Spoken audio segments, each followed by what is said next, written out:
le quatrième chapitre dans le cours de la thermodynamique. Il est intitulé Deuxième principe de la thermo. Comme on a dit euh, lorsqu'on a commencé la thermodynamique est basée sur quatre chapitres, sur quatre principes. On a le principe zéro, c'est le principe qu'on a défini dans le premier chapitre. Ce principe-là postule que si on a trois objets A, B et C, et on a A est en équilibre avec B et B est en équilibre avec C, alors A est en équilibre avec C. C'est le principe zéro. Le premier principe, c'est un principe de conservation d'énergie. Euh, il postule que la variation de l'énergie totale du système égale à le travail échangé avec le milieu extérieur plus la chaleur ou le transfert thermique ou l'énergie thermique échangée avec le milieu extérieur. Le principe zéro, c'est un principe qui définit l'équilibre thermodynamique, alors que le euh, premier principe, c'est un principe de conservation. Il postule la conservation d'énergie.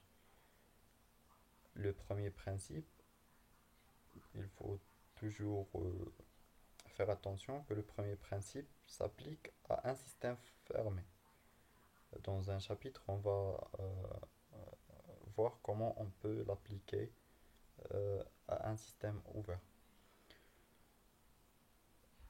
La première partie, c'est savoir pourquoi on a besoin d'un deuxième chapitre, d'un deuxième principe. Pour ce faire, on va analyser l'expérience de Jules Gay-Lussac. Cette expérience, euh, Dans cette expérience, on a une enceinte rigide, c'est-à-dire on ne déforme pas, et calorifugée, c'est-à-dire on n'a pas d'échange d'énergie thermique entre le système et l'extérieur, qui est divisé en deux parties. La première partie contient un gaz, alors que la deuxième partie est vide. On enlève la séparation et on a une évolution du gaz pour occuper tout le volume. C'est l'état final. C'est l'expérience de Jules Gay-Lussac. Dans, Si on applique le premier principe à cette expérience-là, au gaz, qui est dans un système fermé, on a une enceinte calorifugée et rigide, donc W égale à zéro, c'est rigide. Q égale à zéro, c'est calorifugé. Et donc delta E, l'énergie totale qu'on a ici, sa variation égale à zéro. Donc l'énergie totale égale à une constante. On n'a pas un mouvement d'ensemble de l'enceinte est au repos, et il est à un Z fixé. C'est-à-dire on n'a pas une variation d'énergie potentielle de pesanteur et on n'a pas une variation d'énergie cinétique totale, macroscopique. Donc on peut négliger ces deux variations et on n'aura que cette détente-là ou cette transformation. C'est isoénergétique, c'est-à-dire que l'énergie interne est constante. L'énergie interne de l'état 1 égale l'énergie interne du gaz dans l'état 2. Expérimentalement, on connaît que l'état 1 c'est l'état initial et l'état 2 c'est l'état final. Et donc l'évolution du système c'est à partir de l'état 1 vers l'état 2. Mais si on analyse l'évolution de l'état 2 à l'état 1, on remarque que si on applique le premier principe, on n'aura pas un problème. On a toujours une évolution à Q et W constante, donc on a une conservation d'énergie. Même si l'évolution, c'est pratiquement impossible. Cette évolution de l'état 2 à 1 est impossible, alors que l'évolution de 2 à 1, elle est spontanée. Donc le premier principe n'est pas suffisant pour décrire ce système-là. On peut généraliser ceci à tout système thermodynamique. Pour décrire l'évolution d'un système, il faut utiliser un autre principe, c'est le principe d'évolution ou le deuxième principe de la thermodynamique. Ce deuxième principe, il possède plusieurs énoncés. Historiquement, on trouve l'énoncé de Clausius et l'énoncé de Thomson. L'énoncé de Clausius postule que le chaleur ne passe pas spontanément d'un corps froid à un corps chaud. On connaît bien que la température, la chaleur ou l'énergie thermique passe du corps chaud au corps froid et le passage de l'énergie thermique du corps froid vers le corps chaud ne se fait pas, c'est impossible spontanément, c'est-à-dire tout seul, sans force extérieure. C'est l'énoncé de deuxième principe, c'est l'énoncé de Clausius. On a aussi un autre énoncé, c'est l'énoncé de Thomson. L'énoncé de Thomson ou Kelvin. Kelvin ou Thomson, c'est la même personne. Cet énoncé postule qu'un système en contact avec un seul source de chaleur c'est thermostat, et thermostat on le définit comme étant un système qui peut échanger de la chaleur ou de l'énergie avec le milieu extérieur, mais ses paramètres d'état ne changent pas. C'est par exemple l'atmosphère. L'atmosphère peut échanger l'énergie thermique avec un système. Par exemple, un verre d'eau à une température très grande va donner une quantité de chaleur à l'atmosphère. Mais la température de l'atmosphère ne change pas, sa pression ne change pas et son volume ne change pas. C'est la définition d'une source de chaleur. Une source de chaleur, c'est un système qui peut échanger l'énergie thermique avec, euh, avec d'autres systèmes sans que principalement sa température, reste constante. Euh, le deuxième principe euh, dit qu'un système en contact avec une seule source de chaleur ne peut au cours d'un cycle que recevoir du travail et fournir de chaleur. Recevoir du travail, c'est-à-dire que W positif, et fournir de la chaleur, c'est-à-dire Q négatif. C'est-à-dire si on a un système qui est en contact avec une seule source de chaleur et parcourt un cycle, un, un ensemble de transformateurs cycliques, le travail total de ce gaz, le travail total échangé entre le système et le milieu extérieur est nécessairement positif, car c'est reçu, et la chaleur, elle est principalement négative, car elle est fournie. Le système perd de la chaleur. Si on a une seule source, si on a deux sources, on aura une autre chose. Le, c'est l'énoncé de Thomson. Ces deux énoncés sont équivalents, comme on va voir après. Une chose très importante lorsqu'on parle de l'évolution d'un système, c'est d'écrire la transformation. On définit trois mots. Une transformation quasi-statique. Une transformation quasi-statique, c'est une transformation qui passe d'un état initial à un état final en passant par un ensemble ou une infinité d'états d'équilibre. C'est-à-dire que le système, au cours de la transformation, il est en équilibre. Équilibre, c'est-à-dire quoi? C'est-à-dire que sa température est homogène et sa pression est homogène aussi. On n'a pas un gradient de température ou un gradient de pression à l'intérieur. Et généralement, les transformations lentes sont les transformations quasi-statiques. On peut donner deux exemples euh, sur des transformations comme ceci. On peut considérer qu'on a un gaz dans une enceinte fermée par un piston mobile. On veut placer une masse sur ce piston-là. Si on place la masse une fois, par exemple une masse de 2 ou 3 kg, on aura un déplacement rapide du piston. Si on a un déplacement rapide du piston, on aura des frottements, on aura des pertes et on aura une évolution très rapide de la pression et donc le système n'est pas en équilibre durant la transformation car la pression les molécules qui sont proches du piston sont euh, poussées avec une force plus grande que les molécules qui sont en bas, et donc on a une différence de pression. Euh, Cette transformation n'est pas quasi statique, alors que si on met la même masse progressivement, par exemple en utilisant le sable, on aura une transformation quasi statique. Car au cours de la transformation, lorsqu'on met des petites quantités de sable, les- la pression augmente, mais progressivement, et il reste homogène durant l'évolution. Une autre, euh, un autre type de transformation, c'est la transformation réversible. La transformation réversible, c'est une extension des transformations quasi-statiques. La transformation réversible, c'est une transformation quasi-statique, mais renversable dans le temps. C'est-à-dire qu'on peut faire, euh, si A, c'est la transformation d'un état A à un état B est réversible, alors la transformation est quasi statique, c'est-à-dire qu'il passe par une infinité d'états d'équilibre, et la transformation du B à A, de l'état final à l'état initial, elle est possible, et il passe par les mêmes états d'équilibre. Généralement, toujours si on a une transformation lente, alors elle est réversible. Alors que si on a une transformation rapide, ce n'est pas quasi statique, donc on dit qu'il est irréversible.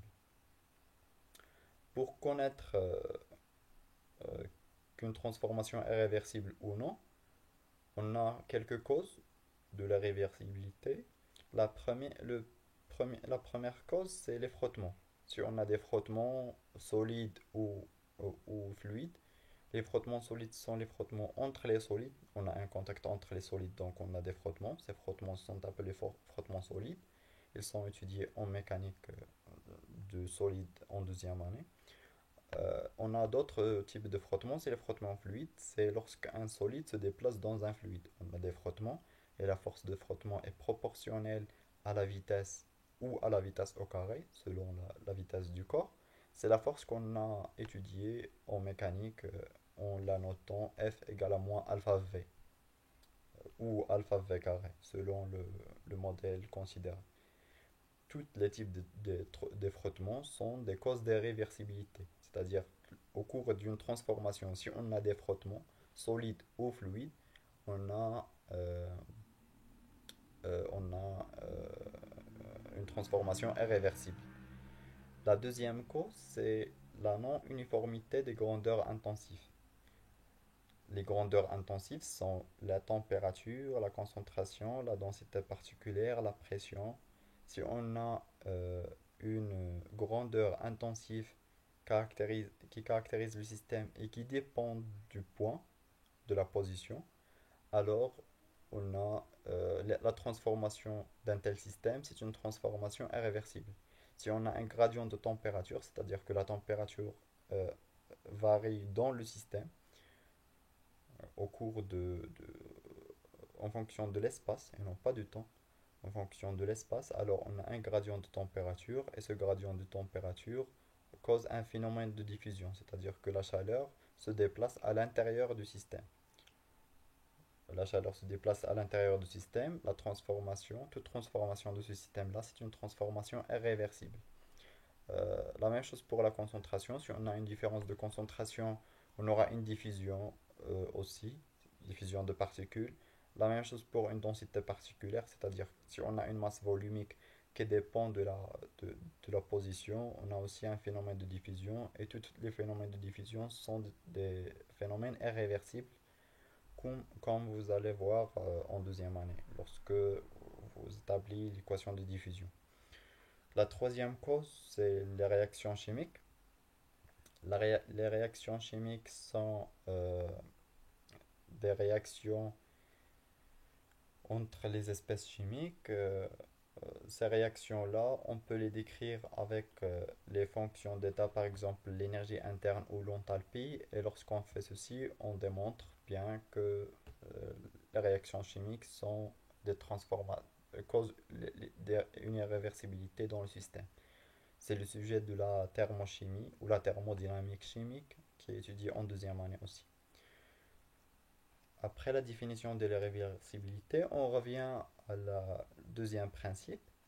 Et pour énoncer ce deuxième principe, on définit une fonction d'état. En premier principe, on a défini l'énergie interne. Ici, on définit une fonction d'état appelée entropie. Toujours pour un système fermé, c'est très important de faire attention que le système est toujours fermé lorsqu'on applique les principes de la thermodynamique. Pour un système fermé, on définit une fonction d'état extensive, c'est-à-dire elle est proportionnelle à la masse. Non conservative, c'est-à-dire qu'elle ne conserve pas si on isole le système. Si on a un système isolé, euh, l'entropie peut varier, augmenter ou diminuer comme on va voir. La fonction est appelée entropie, le symbole c'est S, telle que sa variation au cours d'une transformation est donnée par la relation suivante. Delta S, delta car c'est une fonction d'état, égale à S échangé, c'est l'entropie échangée entre le système et le milieu extérieur, plus l'entropie créée. Sous la forme différentielle, delta devient un T et S devient un delta. Et on a ds égale à delta SE plus delta SC. Et le deuxième principe, c'est très important aussi. Le deuxième principe, c'est pas la formule delta S égale à SE plus SC, mais le deuxième principe, c'est que S créé est toujours positif. C'est l'énoncé du deuxième principe. L'énoncé du deuxième principe, c'est tout cette phrase-là, et c'est deux formules, mais la formule la plus importante, c'est que S créé est positif ou nul toujours. Euh, pour n'importe quelle transformation, S créé est supérieur ou égal à zéro si le système est fermé. S créé, c'est l'entropie créée par l'irréversibilité. Si la transformation était réversible, donc SC égale à euh, est supérieur à zéro. Alors que si la transformation est réversible, donc S créé égale à zéro. S échangé, c'est l'entropie échangée entre le système et le milieu extérieur. Elle est donnée par Q sur T extérieur. Delta S, donc S, E et SC dépendent du chemin suivi. Alors que S, c'est une fonction d'état, l'entropie, c'est une fonction d'état, donc elle ne dépend pas du chemin suivi. SE, delta SE est égal à delta U sur T extérieur. T extérieur, qu'on a ici, c'est la température à la frontière du système. Si on a un système limité par une frontière, la température à cette frontière-là, c'est T extérieur. Si on a un système en contact avec un thermostat, par exemple un solide en contact avec l'atmosphère, la température T extérieure, c'est la température de l'atmosphère. Alors que dQ, c'est le transfert thermique entre le système et l'extérieur, le milieu extérieur.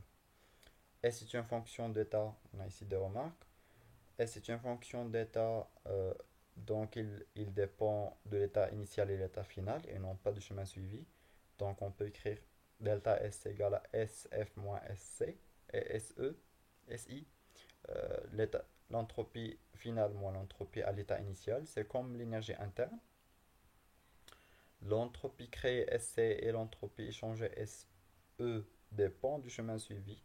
Donc on utilise le symbole delta. Toujours si la grandeur dépend du chemin suivi, on utilise delta. Alors que si la variable ou la fonction c'est une fonction d'état, on met le D. Comme l'entropie, l'énergie totale et l'énergie interne et l'énergie mécanique, ce sont des fonctions d'état. Et l'entropie aussi et l'enthalpie, on met les D, alors que le travail, la chaleur, l'enthalpie échangée, l'entropie échangée et l'entropie créée sont pas des fonctions d'état, donc elles dépendent du chemin suivi, donc on met le delta. Pour une transformation réversible, on a dit que S est égal à zéro.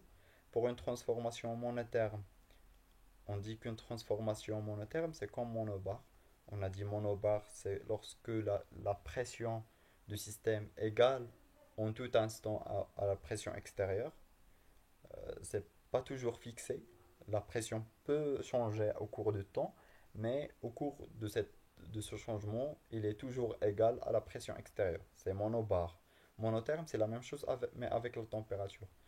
Si la température du système est égale à la température extérieure ou à la frontière, euh, tout au cours de la transformation est dite monotherme. Euh, Si on a euh, une transformation réversible et monotherme, toujours si on a une transformation réversible, donc c'est lente, donc la température du système égale à la température de le, de le milieu extérieur, car on a un équilibre entre les deux, donc c'est monotherme, alors qu'une transformation monotherme, c'est pas nécessairement réversible. C'est la même chose pour quasi-statique. Une transformation réversible, c'est quasi-statique, alors qu'une transformation quasi-statique, c'est pas nécessairement réversible. Pour un système isolé, et non pas fermé, isolé, si on a un système isolé, il ne change pas rien, il ne change pas de l'énergie avec l'extérieur. Donc Q égale à zéro, Q égale à zéro, donc SE égale à zéro, SE égale à zéro, donc delta S égale à SC, et SC est toujours positif. C'est le critère non, euh, le caractère non réversible, non conservatif de l'entropie. Si on veut connaître qu'une fonction ou une grandeur est conservative ou non, on euh, effectue une transformation dans un système isolé. Et on regarde est-ce qu'on a la même grandeur ou la grandeur change. Par exemple, pour l'énergie interne ici, on a un système isolé car il ne change pas de la chaleur ni et de travail avec l'extérieur. Donc le gaz ici, il est isolé. Et donc, durant la transformation, delta E, l'énergie totale égale à constante. L'énergie totale égale à constante, donc l'énergie totale, c'est une grandeur qui est conservée, qui est conservative. Alors que l'entropie, non. On a isolé le système, mais S créé est toujours positif, c'est le deuxième principe, et donc S est non conservatif. Cette phrase-là, c'est un autre ou une autre façon d'énoncer le deuxième principe. On dit qu'une transformation est isentropique si il est réversible et adiabatique. Réversible, c'est-à-dire que S créé égale à zéro, et adiabatique ou athermal, c'est-à-dire que Q égale à zéro. On a maintenant vu un nombre de types de transformations. On a vu la transformation isobar, P constante, isocore, V constante, isotherme, T constante, isoénergétique, U constante, isoentropique S constante, isoenthalpique H constante. Euh, et on a aussi monotherme, monobar. Monotherme, c'est la pression égale à la pression extérieure. Monotherme, c'est la température égale à la température extérieure. Et on a aussi les transformations qu'on a vues ici, quasi-statiques et réversibles. La signification de l'entropie. L'énergie interne, c'est une forme d'énergie. L'entropie, il a comme unité joule par Kelvin, donc c'est pas une énergie, c'est énergie par unité de température ou par Kelvin. L'entropie, en fait, mesure le désordre du système. Et on dit que le deuxième principe, c'est un principe d'évolution car il nous permet de déterminer le sens d'évolution du système. On a dit que l'entropie mesure le désordre. Et on a trouvé que pour un système isolé, c'est-à-dire un système isolé des forces et des interactions extérieures, il est isolé totalement de l'extérieur, on a trouvé que delta S est positif. Delta S est positif, donc le désordre du système ne peut qu'augmenter. Le désordre toujours augmente dans un système. C'est quoi le désordre? C'est par exemple, si on considère un gaz ou un parfum par exemple, on met un parfum dans un côté d'un récipient ou d'une chambre. Les molécules de ce parfum-là se diffusent dans l'atmosphère et donc le désordre de ce parfum augmente. Pourquoi il augmente? Car le, l'entropie doit toujours augmenter. C'est une explication de ce phénomène. Le- les systèmes évoluent toujours dans le sens d'augmentation de l'entropie. Et si les systèmes, bien sûr, sont isolés. On a vu maintenant quatre, euh, trois principes de la thermodynamique. On a vu le principe zéro, le premier principe, le deuxième principe. On a un troisième principe. Un troisième principe, c'est le principe de Nernst ou le principe de référence.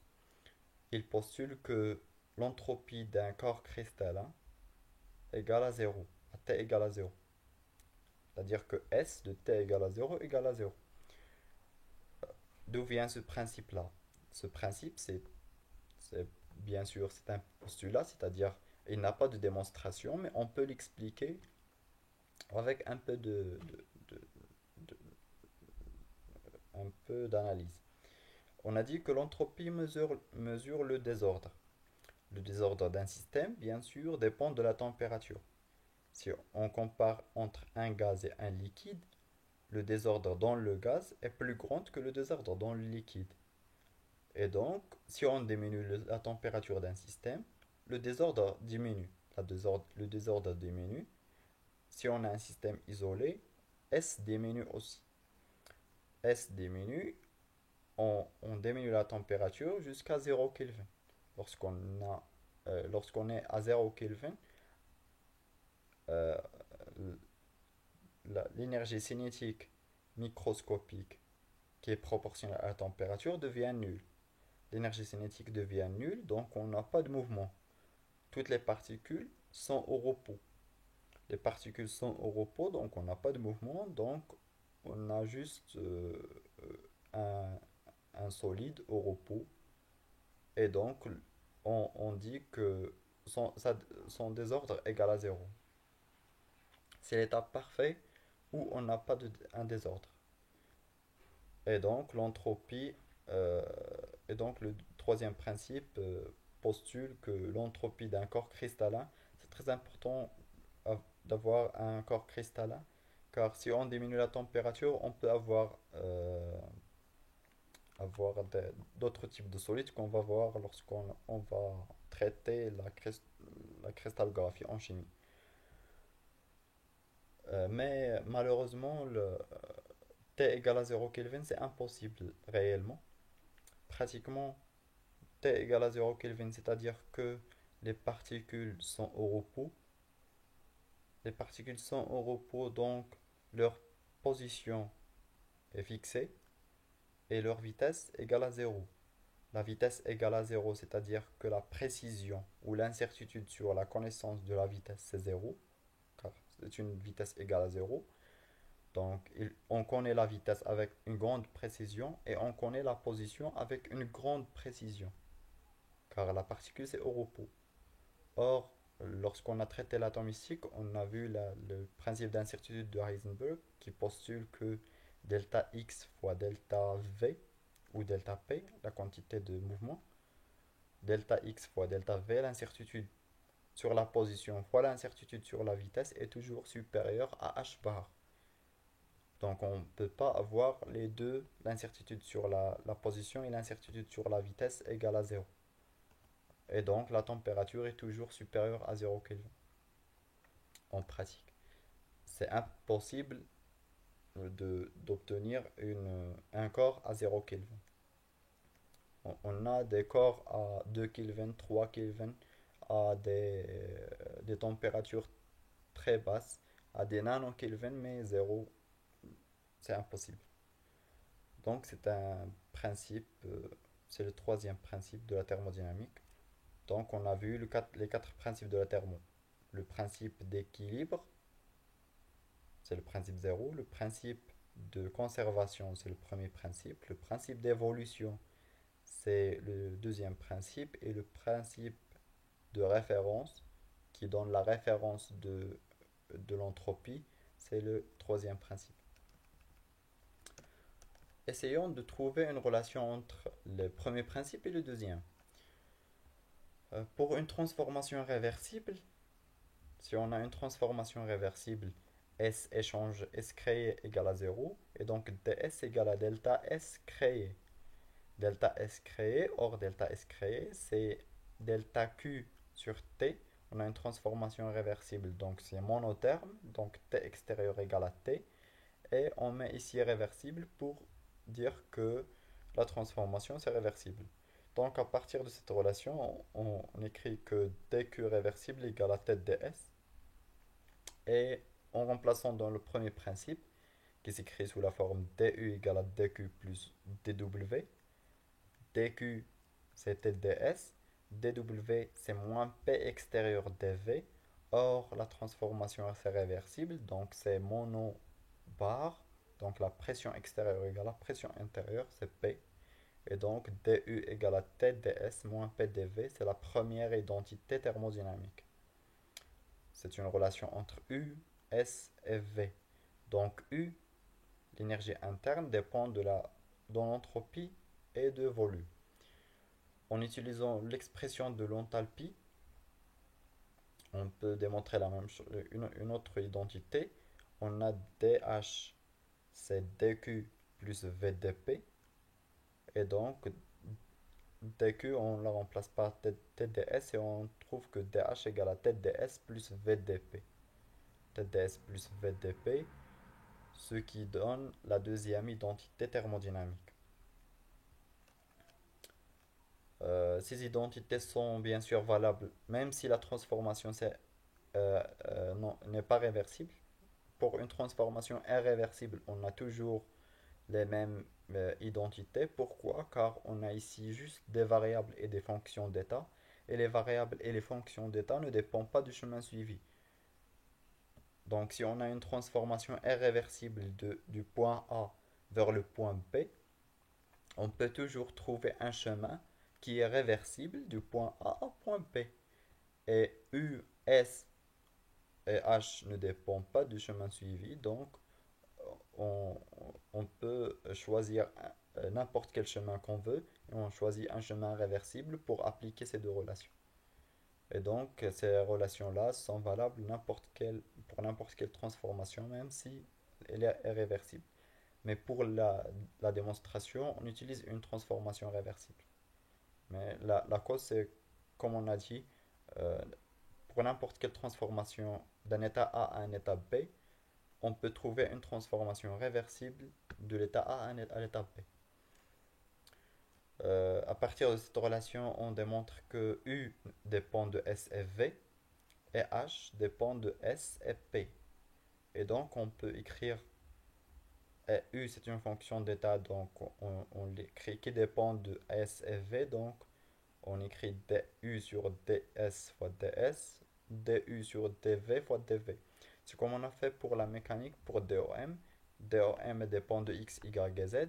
Et donc DOM égale à DOM sur dx fois dx plus DOM sur dy fois dy plus DOM fois dz sur dz fois dz. C'est la même chose pour u et on fait la même chose pour h. On met ici l'autre variable. On a ici le volume constant. Si on a un volume constant, dv égale à 0. Et on aura du sur ds égale à du sur ds.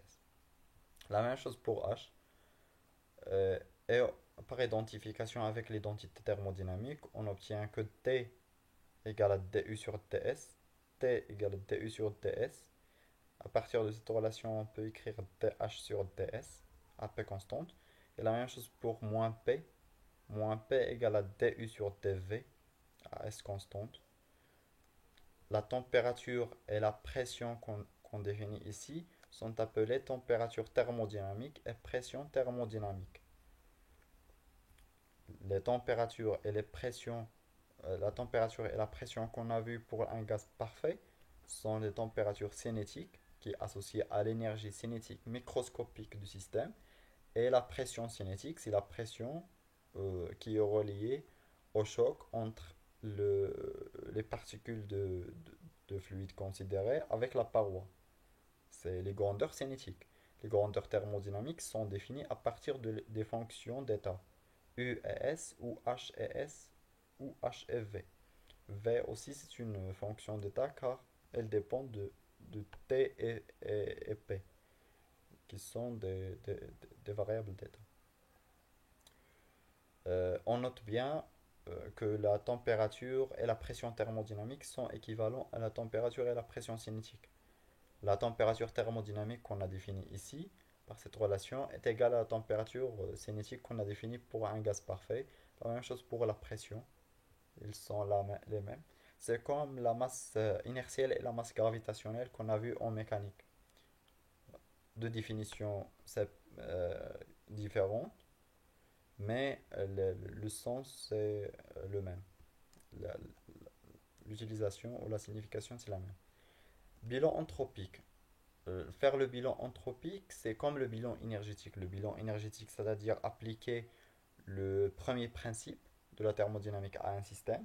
Le bilan anthropique, c'est appliquer le deuxième principe de la thermodynamique les, à notre système. C'est principalement des exemples d'utilisation du deuxième principe. On a dit que on a trois énoncés de deuxième principe. On a l'énoncé de Clausius, l'énoncé de Thomson ou Kelvin, et on a l'énoncé avec l'entropie. On veut démontrer que ces énoncés sont équivalents. On va commencer par l'énoncé de Clausius.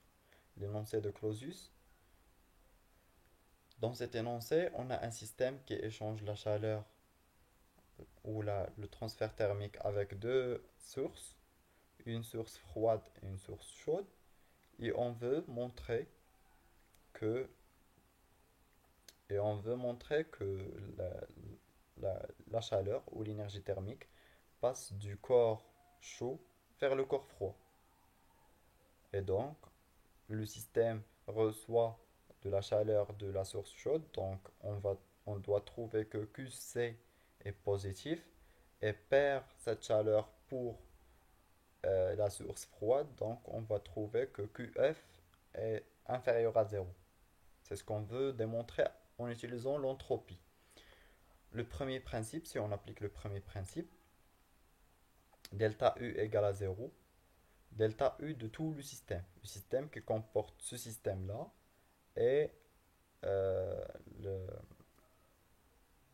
ah non, le, on considère que la transformation est cyclique. Transformation est cyclique, c'est-à-dire il commence d'un état A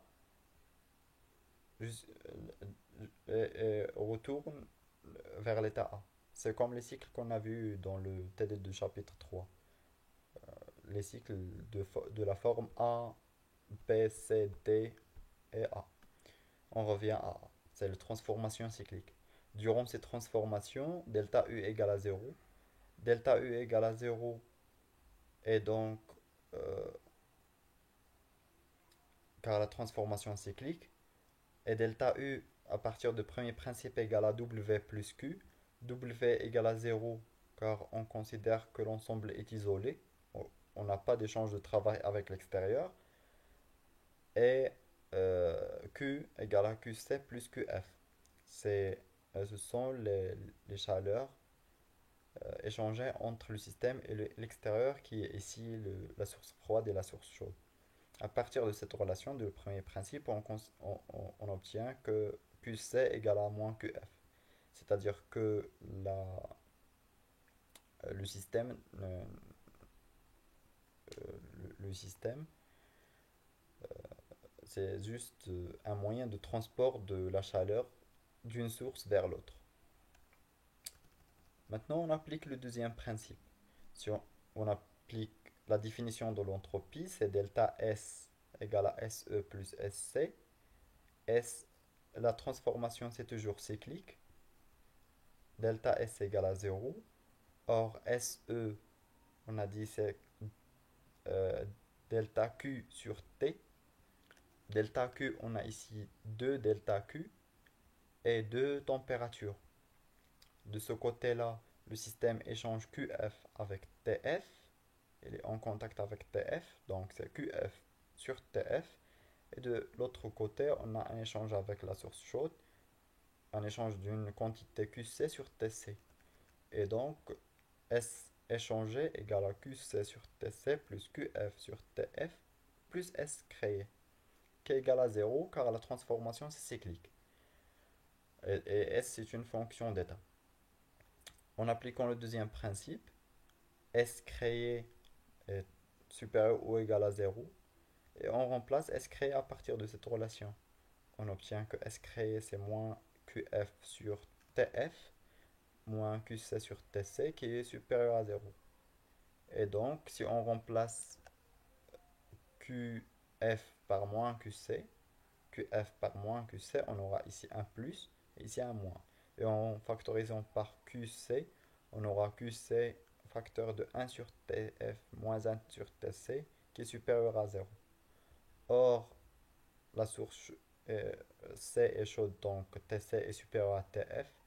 TC est supérieur à TF, donc 1 sur TF moins 1 sur TC est supérieur à 0.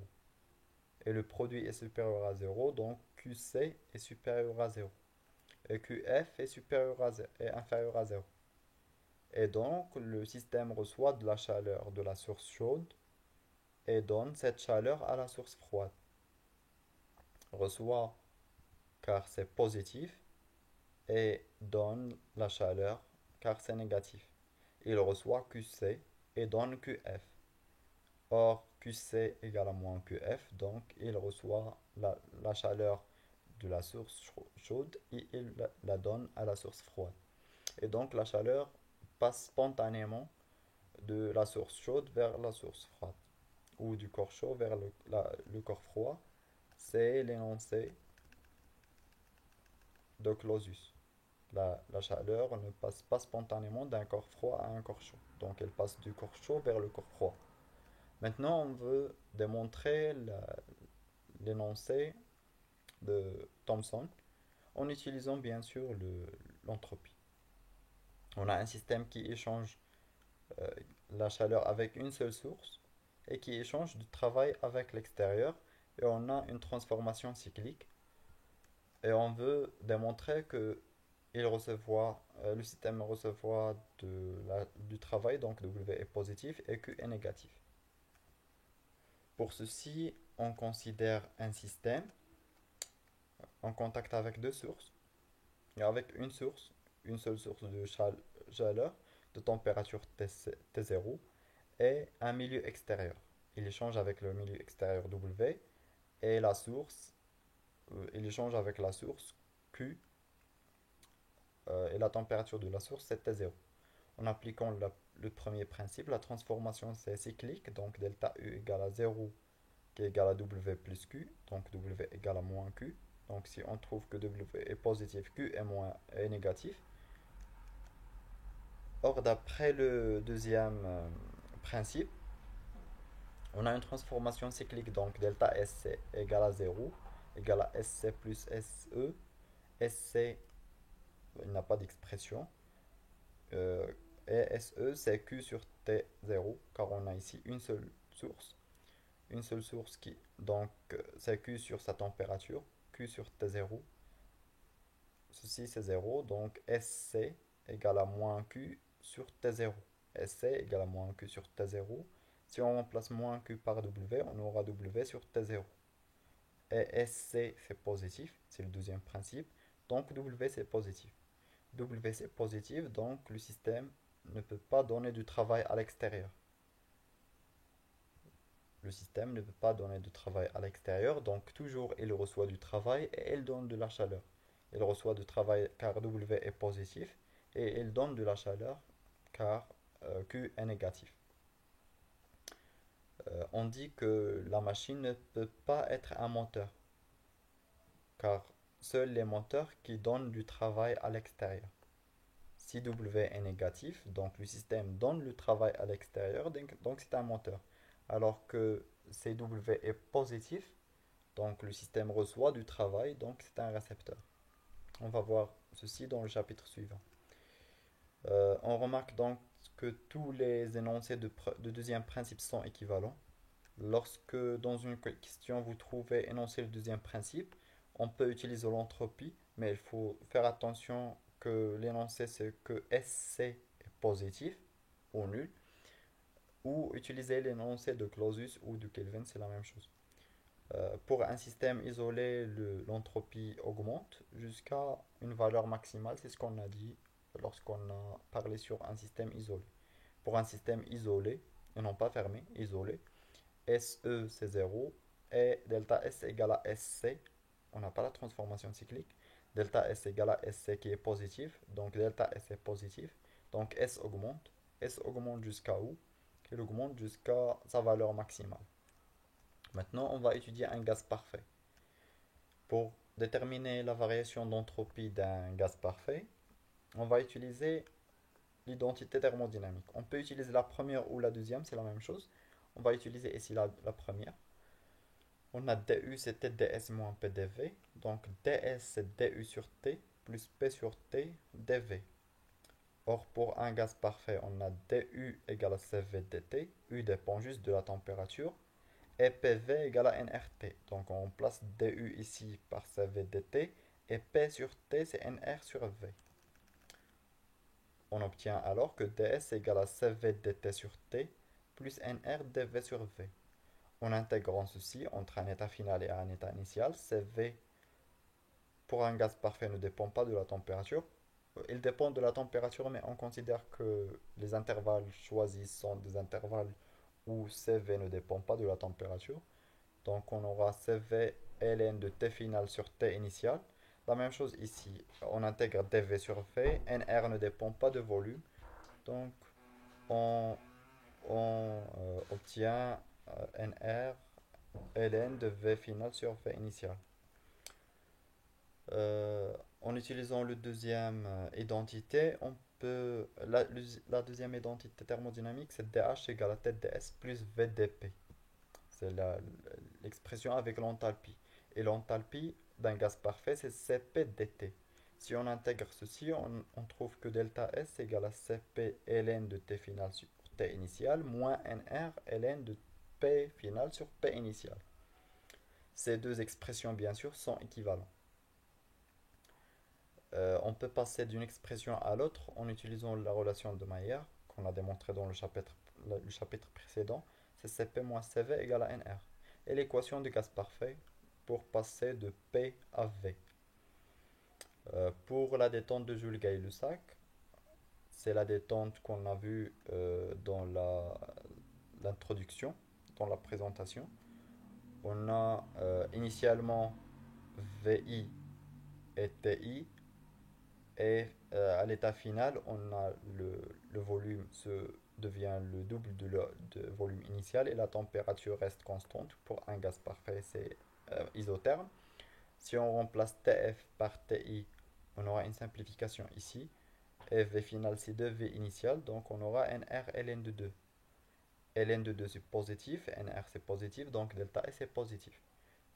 Donc le désordre du gaz augmente, ce qui définit l'évolution du système. Si on revient au schéma, la transformation de 2 à 1, on a un système isolé bien sûr. On a un système isolé, donc l'entropie doit augmenter. Dans la transformation de l'état 1 vers l'état 2, le désordre du système augmente, donc c'est le sens de la transformation, c'est le sens de l'évolution. Alors que la transformation de l'état 2 à l'état 1, c'est une transformation dans l'entropie diminue car l'ordre du gaz augmente, l'ordre augmente et le désordre diminue. Et donc c'est delta S diminue qui est en contradiction avec le deuxième principe car c'est un système isolé. Pour un système isolé, delta S est positif. C'est le deuxième principe. Euh, Maintenant, on va voir les relations de la place. Car le, on a défini la relation d'isotherme. Une transformation isotherme, c'est une transformation dont T égale à constante, isobar c'est P constante, isocore c'est V constante, on trouve une autre relation, une autre type de transformation, c'est adiabatique. Adiabatique c'est Q égale à constante, et, euh, mais on doit avoir une relation entre les paramètres d'état pour pouvoir calculer P, V et T des deux états, de l'état final et l'état initial. Pour ce faire, on considère un gaz de capacité calorifique à pression constante Cp et à volume constant Cv. On définit le coefficient de la place. Le coefficient de la place c'est delta. Euh, Delta c'est Cp sur Cv. Gamma. Gamma c'est Cp sur Cv. Cp sur Cv, en utilisant la relation de Maillard pour un gaz parfait, Cp moins Cv égale à Nr. On factorise par Cv, on aura Cp sur Cv moins 1, facteur de Cv, c'est delta, c'est gamma. Donc c'est Cv facteur de gamma moins 1 égale à Nr. Et donc Cv c'est Nr sur gamma moins 1. D'où l'expression de Cv en fonction de Nr et gamma. La même chose pour Cp. À partir de cette relation Cp, c'est Cv fois gamma.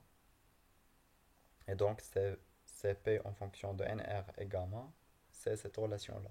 On va utiliser ces relations pour démontrer les relations de Laplace. Pour un gaz parfait, on a trois cas, monoatomique, diatomique et polyatomique. Monoatomique comme l'hélium, le néon et l'argon. Ce sont des gaz qui constituent d'une seule atome.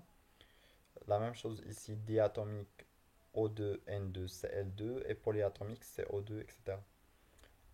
Pour monoatomique, le nombre de degrés de liberté c'est 3. Donc CV c'est 3 sur 2 NR.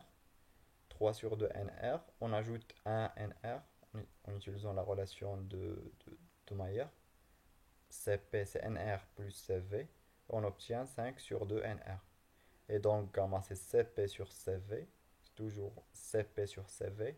C'est 5 sur 3, c'est 1,6. À peu près 1,7.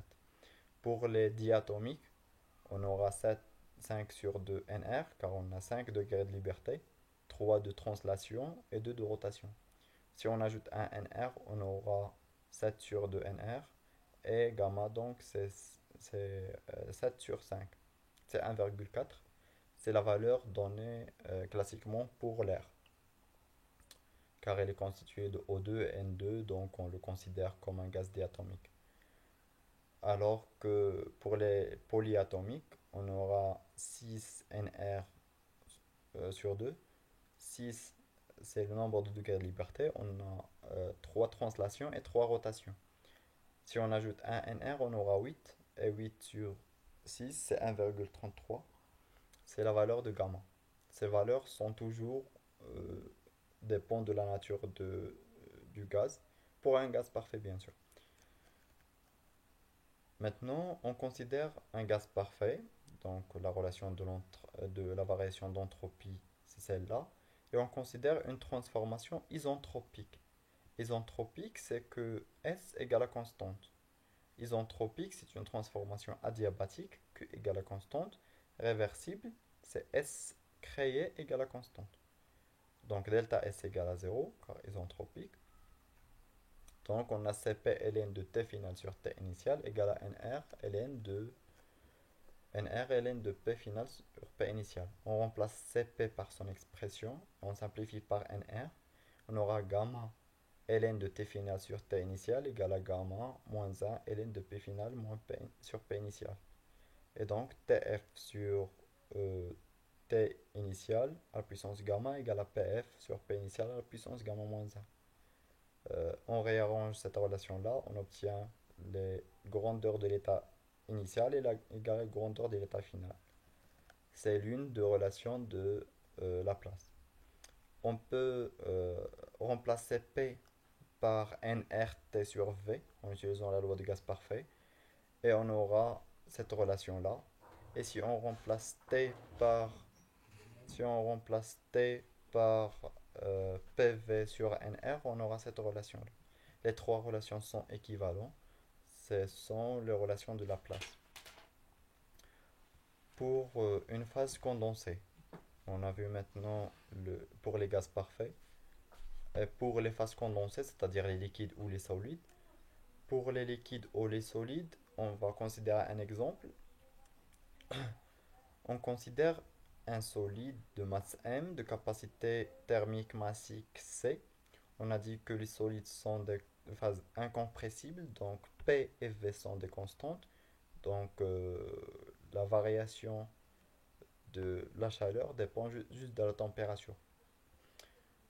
La capacité thermique massique C, une température T1 en contact avec un thermostat de température T0. La transformation était réversible. J'ai oublié de dire que toutes les transformations sont des transformations irréversibles car on a toujours un phénomène de diffusion ou des réactions chimiques ou des frottements. On a toujours des transformations irréversibles. Mais dans certains cas, on peut négliger ces frottements-là et considérer que la transformation est réversible. On a dit que la transformation était réversible, mais toujours on peut imaginer un chemin réversible entre les mêmes états, l'état final et l'état initial, et en utilisant le fait que l'entropie ne dépend pas du chemin suivi car c'est une fonction d'état. Si on écrit le premier principe appliqué à tout le système, qui est un système isolé, le solide plus le thermostat, pour le solide plus le thermostat, c'est un système isolé, donc delta U égale à 0. Or, delta U, c'est une fonction d'état extensive. Donc, delta U, c'est delta U de solide plus delta U de thermostat. Delta U de solide, c'est W plus Q. W, c'est 0, car on n'a pas d'échange de travail. Et delta Q, ou Q, c'est Q qui est reçu à partir du thermostat. C'est l'énergie thermique reçue par le solide du thermostat. La même chose pour delta U de thermostat. Le thermostat ne change pas de travail avec l'extérieur, donc W égale à 0. Et delta U est donc CQ. Mais c'est le transfert thermique reçu par le thermostat est généré par le solide. La somme égale à 0 car delta U égale à 0 car c'est un système isolé. Donc la quantité de chaleur reçue par le thermostat, c'est l'opposé de la quantité de chaleur reçue par le solide. Lorsqu'on dit reçu, on ne connaît pas est-ce que c'est le solide qui a reçu cette température, cette chaleur-là, ou le thermostat. Ces grandeurs-là, c'est algébrique, mais leurs signes sont opposés. D'autre part, la variation d'entropie. On va maintenant calculer la variation d'entropie. Pour le solide. Pour le solide, la température évolue de T1 à T final, qui est la température du thermostat. On a dit que la température du thermostat ne varie pas. Donc sa température reste toujours T0. On a imaginé un chemin réversible.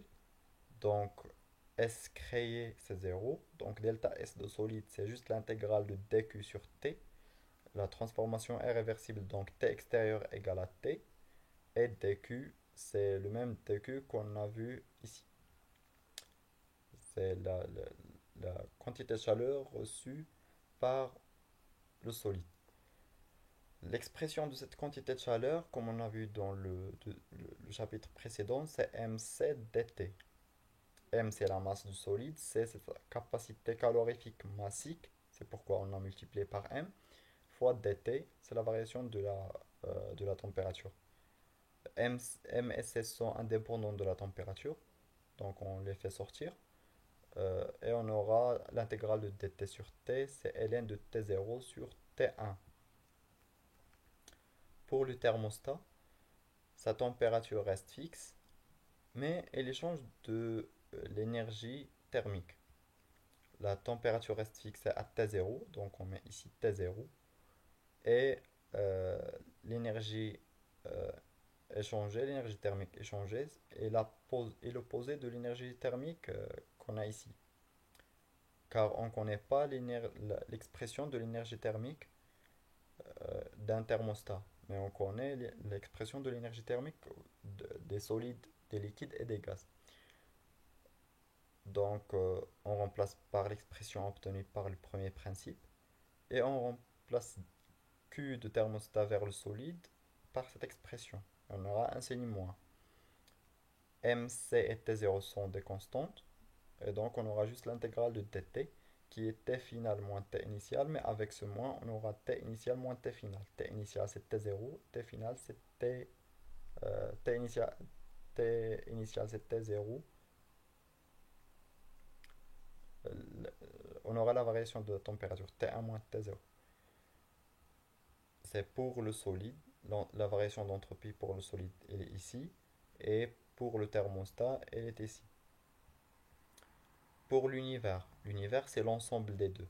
L'univers en thermodynamique, c'est l'ensemble de système plus le milieu extérieur. Ici le système c'est le solide et le milieu extérieur c'est le thermostat. C'est simplement la somme des deux. Pourquoi on met la somme? Car c'est une fonction euh, extensive. Si on a une fonction extensive, on met la somme. Si on a une fonction intensive, on ne met pas la somme, mais on cherche des fonctions euh, extensives qui fait apparaître cette fonction-là. On ne peut pas additionner les températures, mais on additionne les énergies, les entropies, les enthalpies, etc. Delta S de l'univers, c'est delta S du solide pour delta S du thermostat. Et on additionne les deux expressions qu'on a ici. Si T1 est supérieur à T0, si T1 est supérieur à T0, on aura T0 est inférieur à T1, donc le ln est négatif, donc delta S est négatif. Ce qui semble en contradiction avec le deuxième principe, car on a dit que l'entropie augmente toujours. Mais on a dit que l'entropie augmente toujours pour un système isolé. Ici, le système n'est pas isolé. Euh, le système qui est isolé, c'est l'univers. Pour étudier l'entropie de l'univers et démontrer que c'est toujours positif, on va euh, on pose T égale à T1 sur T0. T1 sur T0, or ici on a T0 sur T1, et donc on a 1 sur X. Ln de 1 sur X, c'est moins Ln de X. Moins Ln de X. Si on factorise par MC, on aura moins 1, c'est T0 sur T0. T0 sur T1, on aura X. On aura cette expression en fonction de X. Et maintenant, si on étudie cette fonction-là, on trouve que cette fonction est toujours positive. Comment on peut étudier cette fonction? On peut seulement tracer ln de x et tracer x moins 1. Si on trace la droite x moins 1, on trace ln de x, on trouve euh, que cette parenthèse-là est toujours positive, donc delta S de l'univers est toujours positif. Donc l'entropie de l'univers augmente. La troisième remarque, c'est si x égale à 1, c'est x égale à 1, non pas 0, si x égale à 1, t1 égale à t0, et si on remplace par t1 égale à t0, on a ln de 1, ln de 1 c'est 0, et on a moins 1 plus 1 c'est 0, et delta S de l'univers c'est 0. Delta S de l'univers c'est 0, la même chose pour les autres, on n'a pas de variation d'entropie, car les températures sont les mêmes. Et on n'a pas de transfert thermique. On a maintenant défini euh, les fonctions d'état qu'on a définies jusqu'à maintenant. On a défini l'énergie totale, l'énergie interne, l'énergie, l'enthalpie H et l'entropie S. On a défini les deux identités thermodynamiques qui relient entre les deux. Maintenant, on veut définir d'autres fonctions. On a deux autres fonctions. Mais avant ceci, on va euh, donner quelques rappels mathématiques. Lorsqu'on considère une fonction de première d'un seul variable, une fonction d'un seul variable, la différentielle, par définition, c'est df sur dx fois dx. Et donc, c'est juste la dérivée. Si on met l'autre dx vers ce côté-là, on aura df sur dx égale à df sur dx. C'est la simple dérivée. Alors que pour une fonction à deux variables, par exemple g de x, y, la différentielle c'est dg sur dx à y constante fois dx plus dg sur dy à x constante fois dy. On met le dérond comme ceci car ici on a une dérivée par rapport à une variable, la variable x, en gardant y constante.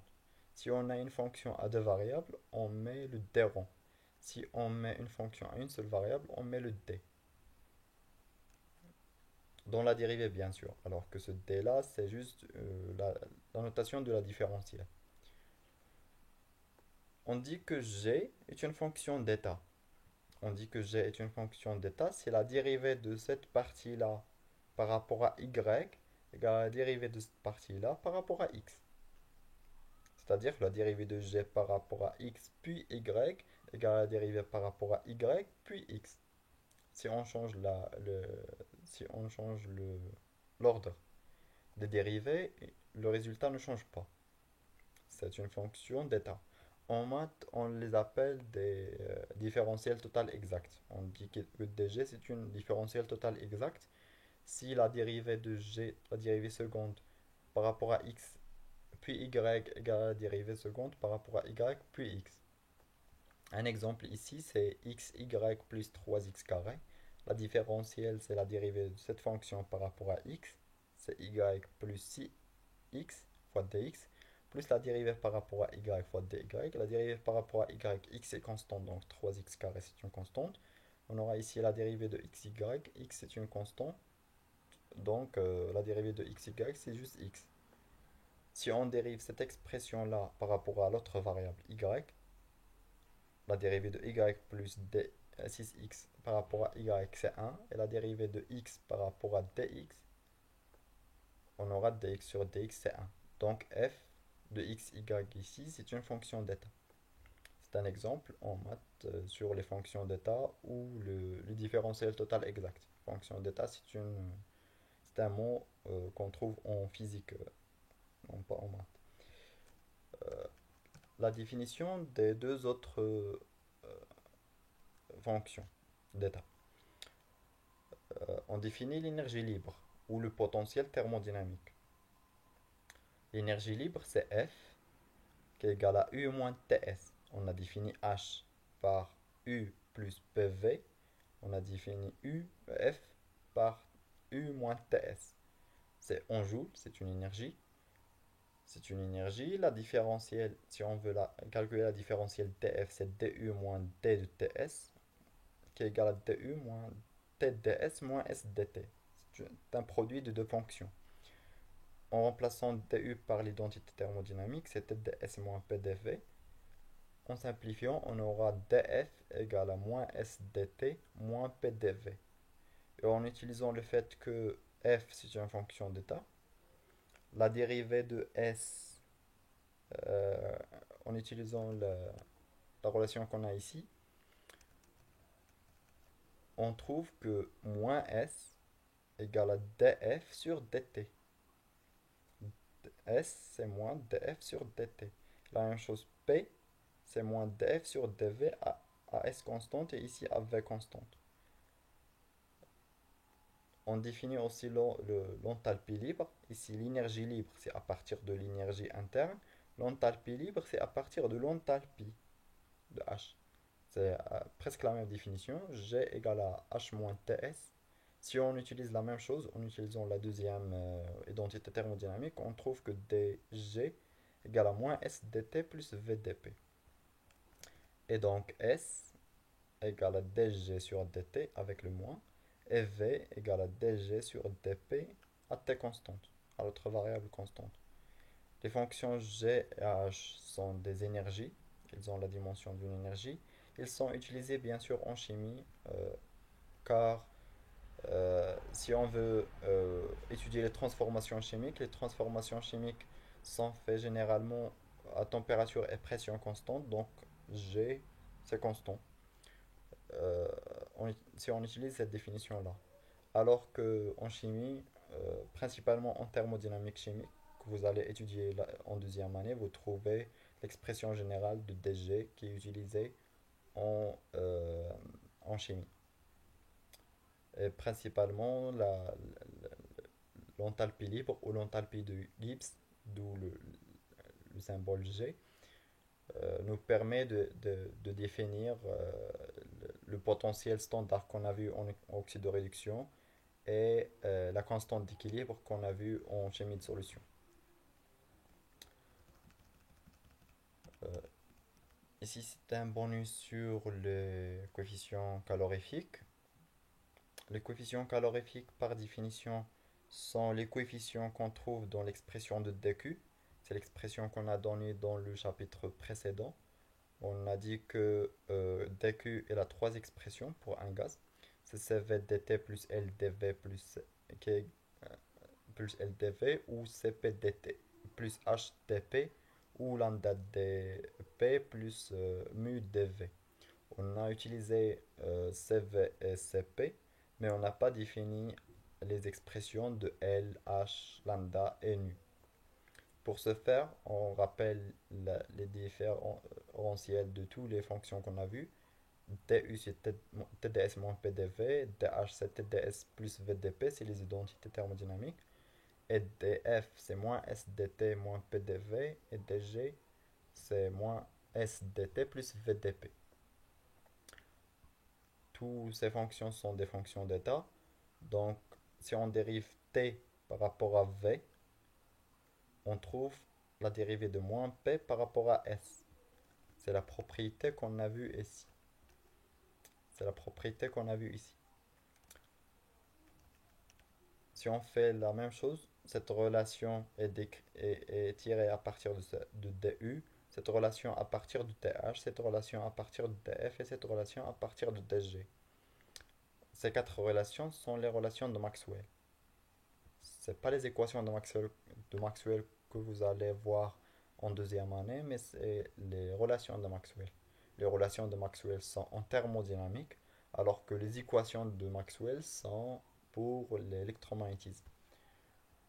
Euh, Or, dans le chapitre précédent, on a vu que CV, que DQ, il a trois expressions. Et si on considère la transformation réversible dq c'est tds, en remplaçant ici par tds, et donc L c'est t ds sur dv à t constante, à température constante. On a cv dt c'est 0 et donc tds égale à L dv. Donc L c'est tds sur dv, c'est une dérivée. Et de même, on trouve que H c'est tds sur dp, lambda c'est tds sur dp, et mu c'est tds sur dv. Pour L, on cherche ds sur dv à t constante. ds sur dv à t constante, c'est celle-là. Et on la remplace par dp sur dt à v constante. Et on obtient cette relation-là. La même chose pour H, on cherche ds sur dp à t constante. ds sur dp à t constante, c'est moins dv sur dt à p constante. Et en multipliant par ce t là, on obtient cette relation. La même chose pour lambda et pour mu, on utilise juste les relations de Maxwell qu'on a ici. On peut établir une relation de manière généralisée. La relation de Maillard pour un gaz parfait, c'est Cv moins Cp égale à Nr. Cp moins Cv égale à Nr. Pour un gaz quelconque, on peut l'établir en utilisant ces coefficients-là.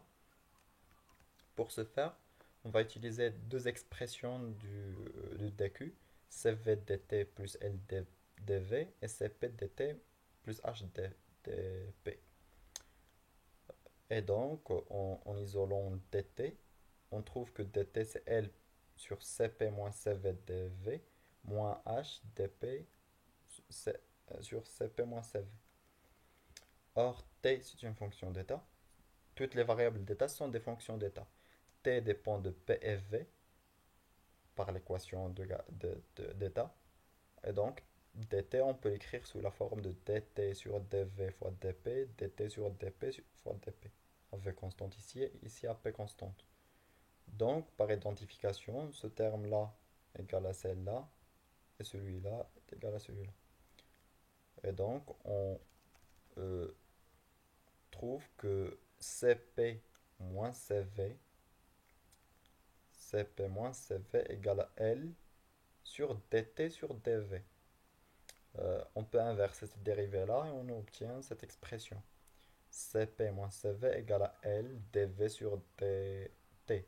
La même chose, en utilisant cette relation, on obtient que CP moins CV égale à moins H dP sur dt avec constante. Si on remplace L par son expression qu'on a vue ici, T dP sur dt, ou en remplaçant H par moins T dV sur dt, on obtient toujours la même relation. C'est cette relation-là. C'est la relation de Maillard généralisée. On peut la vérifier par un gaz parfait. dP sur dt. P, c'est nRT sur V. V, c'est constante. Donc, on aura cette dérivée, c'est nR sur V. nR sur V, on aura ici avec T, c'est nRT sur V. nRT sur V, c'est 1 sur P. La même chose ici. V, c'est nRT sur P. Et donc, on aura euh, la dérivée donne nr sur v. Et donc, on aura ici 1 sur pv. Ces deux dérivées nous donnent 1 sur pv. 1 sur pv, c'est nrt. En calculant ces deux dérivées pour un gaz parfait, on obtient que Cv moins Cp égale à nr. Et c'est la relation de Maillard généralisée. Cette partie-là, c'est juste un bonus. C'est pas principalement dans le programme, mais c'est pas interdit de, de la réviser. On a un exercice en TD sur cette partie-là, juste pour savoir manipuler les dérivées partielles et les grandeurs thermodynamiques et savoir les expressions de CP, CV, L, H, etc. On peut bien sûr utiliser ces expressions pour trouver les coefficients calorifiques pour un gaz parfait, L, H, lambda et mu, en remplaçant juste P par sa relation. Par exemple, P c'est nRT sur V, V c'est constant, donc on aura nR sur V, et donc on aura nRT sur V, c'est P, c'est la pression, L égale à P, c'est ce qu'on a vu dans le chapitre précédent. La même chose pour H, on trouve moins V, c'est ce qu'on a vu pour le chapitre précédent aussi. On peut calculer aussi lambda et mu, mais c'est pour vous si vous voulez la faire. Principalement, il faut savoir faire les bilans anthropiques, comme dans ce cas-là, pour une phase condensée en contact avec un thermostat, pour les gaz parfaits. Pour les gaz parfaits, on utilise généralement ces deux relations-là, en remplaçant si on a une transformation isotherme T constante, donc on aura delta S égale à NR V final sur V initial. Si on a une transformation core V constante, donc on aura CV ln de T final sur T initial. Si on a une transformation isobar, on utilise cette expression-là pour simplifier cette expression euh, et obtenir delta S c'est CP ln de T final sur T initial. Alors que pour les phases condensées, on utilise le calcul qu'on a ici, en imaginant toujours un chemin réversible. Principalement, le but, c'est de déterminer delta S. Pour déterminer delta S, c'est comme pour le premier principe. Pour le premier principe, pour déterminer les différentes grandeurs dans une transformation, on commence par delta U, qui est toujours CV dt pour un gaz parfait, puis W, qui est moins P extérieur dV, généralement c'est moins P dV, et on termine par, on déduit Q à partir du premier principe. La même chose pour l'entropie, on calcule delta S en utilisant delta S en utilisant les identités thermodynamiques. S échangé, on la calcule en utilisant sa définition qu'on a vue ici. S échangé en le calculant à partir de cette expression et on déduit S créé. S créé, pour n'importe quelle transformation, on doit avoir S créé positif ou nul. Si on a S créé, c'est positif, la transformation est irréversible. Si S créé est égal à zéro, la transformation est réversible. C'est le, le résumé du chapitre. Et il faut connaître bien sûr les différents principes de la thermo. La thermodynamique contient quatre principes. Le principe zéro, premier principe, deuxième principe et troisième principe. Zéro, c'est dans le premier chapitre. Le premier principe, c'est dans le troisième chapitre. Et le deuxième et le troisième chapitre sont dans ce chapitre-là.